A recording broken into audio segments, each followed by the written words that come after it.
বৃহস্পতিবার গোটা ময়নাগুড়ি জুড়ে বিভিন্ন আঙ্গিকে পালিত হলো নেতাজি সুভাষচন্দ্র বসুর জন্মদিবস।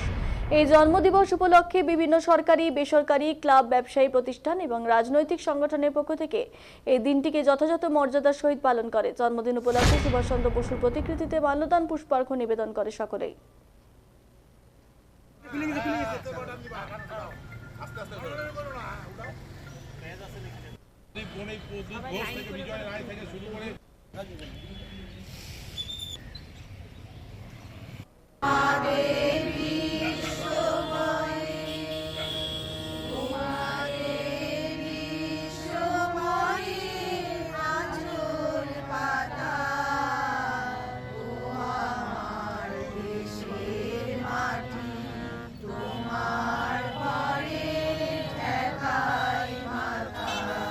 আঠাশতম আমাদের মহানায়ক নেতাজি সুভাষচন্দ্র বসুর জন্মদিন।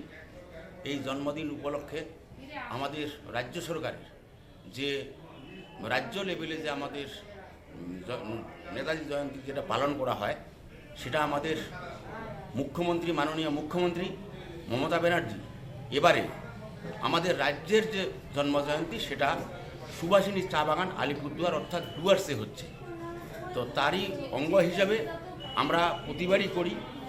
তো সেই জন্য আমরা আজকে আমাদের এই দলীয় কার্যালয়ে আমরা সম্মিলিতভাবে Maynaguri town block, Maynaguri block 1 Trinamool Congress একসঙ্গে আমরা এই জাতীয় পতাকা উত্তোলন করে আমাদের দেশনায়ক নেতাজি সুভাষচন্দ্র বসুর প্রতি আমরা শ্রদ্ধা জ্ঞাপন করলাম। আপনারা কি করলেন নেতাজির জন্মজয়ন্তী উপলক্ষে?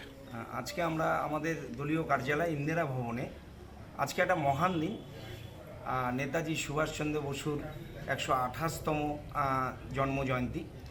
তা আমাদের প্রিয় মাননীয় মুখ্যমন্ত্রী পশ্চিমবঙ্গের শ্রীমতী মমতা বন্দ্যোপাধ্যায় ডুয়ার্সে এসে সুভাষিনী চা বাগানে 12টা 15 মিনিটে জাতীয় পতাকা উত্তোলন করে এই মহান দিনটি তিনি মানুষের মধ্যে স্মরণ করবার জন্য এবং দলীয় তৃণমূল কংগ্রেসের সর্বস্তরের তৃণমূল কংগ্রেসের দলীয় প্রতিনিধি, দলের নেতৃত্ব, দলের কর্মী সবার মধ্যে আজকের এই দিনটি পার্টি অফিসে নির্দিষ্ট টাইমে আমাদের নির্দেশ দিয়েছে যে 12টা 15 মিনিটে মমতা বন্দ্যোপাধ্যায় যখন ডুয়ার্সের বুকে এসে এই মহান দিনটি উদযাপন করবেন, আমরা দলীয় সর্বস্তরের তৃণমূল কংগ্রেসের পরিবার কর্মীরা একত্রিত হয়ে ইন্দিরা ভবনে আমরা সেই নির্ধারিত দলীয় নির্দেশ অনুযায়ী দলের কর্মসূচি এই মহান দিনটিকে আমরা নেতাজি সুভাষচন্দ্র বসুর জন্মদিন উলুধ্বনি, শঙ্করধ্বনির মাধ্যমে এবং সঙ্গীত পরিবেশনের মাধ্যমে আমরা সকলে মিলে প্রচুর আমাদের দলের নেতৃত্ব, আমাদের দলের জনপ্রতিনিধি,